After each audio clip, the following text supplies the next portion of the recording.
Hello everyone and welcome to Best Side Cycling. Today we're over here in Seattle at 15th Avenue and Ravenna Boulevard, and we're heading north just about to cross over the Cowan Park Bridge. Today I'm riding here with Nick. He runs a Twitter at 206 Husky. It's his personal one, but also it's filled with Seattle bike infrastructure updates and just posts from himself, and it's actually where I get a lot of my leads in terms of where to make my new videos and where the updates have finally come to fruition. So definitely go check him out.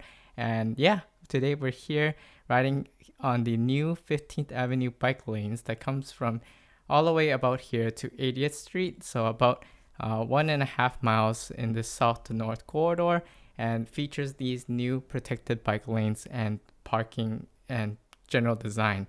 Overall, it was a paving project, so it was really a redo of this whole street to attempt to make it a lot safer, as this area was marked to be an area where there's a lot more collisions than usual.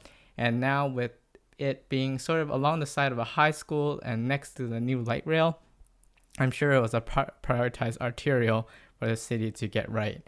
But yeah, I'll talk more about the bike lanes, but even coming up to this intersection on 65th, making a left will make your way to the light rail, and you can just see how much more green there are in these intersections. I don't think green just solves everything and makes it all safe all of a sudden, but definitely it starts to implant in everyone's minds that cyclists are part of the road, that cyclists sort of belong there. They have a right to make these safe left turns. And I think once that culture and that habit sort of kicks in and there's cyclists around, it really goes a far way. But in terms of the actual bike lane designs we see here, it's sort of what we see a lot implemented in the city nowadays, like Dexter Avenue, North 34th Street, with these protected bike lanes, buffer zone, parking, then the drive lanes, and then similar on the other side. Here, they've added just sort of 24/7 parking on one of the sides of the street, not both at the same time because it's not as wide. And yeah, I generally do like this design. I think it's a lot more welcoming for slower riders or newer riders.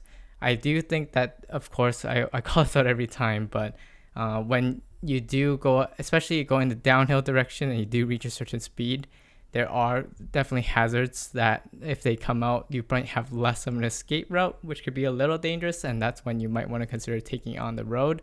But for this direction going northbound, when your speed isn't as high, generally I think you should just be able to, if you run into anything, just brake and have a good stop. But otherwise, you have a good sort of buffer from all the traffic that's normally going north-south and from the parking traffic as well. So yeah, and as well as you saw there's a lot of addition of new sort of those flashing beacons for crosswalks, as well as the openings towards the neighborhood greenways there, I think on 68th Street. And yeah, I think that's really the way forward for cities like Seattle, where there is sort of a residential area that is relatively dense. Reminds me a lot of my hometown, Vancouver.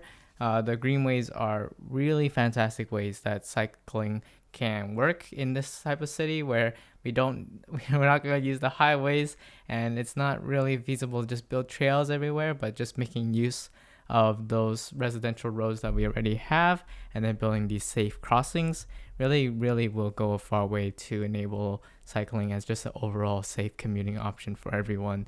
So definitely take part in any surveys or things that the Seattle city is starting to reach out with. They've been doing several projects. One latest I've seen them is like sort of this Twitter poll thing, but which I'll link below. But generally I'd say that Seattle, with all this area that's covering, does have initiatives around bikes. So if whatever you can do, even if it's just to fill out an occasional survey, I will link them into the community tab so that you can be aware and then comment on these things, and hopefully they can have some more input.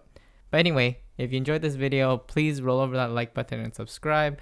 We cover all local Seattle cycling content.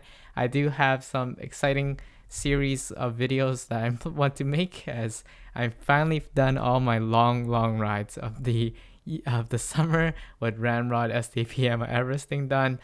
From here, definitely it's much more of a vacation, just normal riding. So look forward to that as well. But so as we go along here, this upgrade and bike lanes just ends at 80th Street, which is a bit unfortunate because Lake City Way is probably one of the most, just like Aurora, Highway 99 is one of the infamous places in Seattle where it's probably not very, very safe to ride.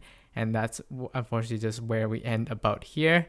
So hopefully that will come in the future, but otherwise, I really liked what I saw and hopefully more to come. So I'll see you all in the next video.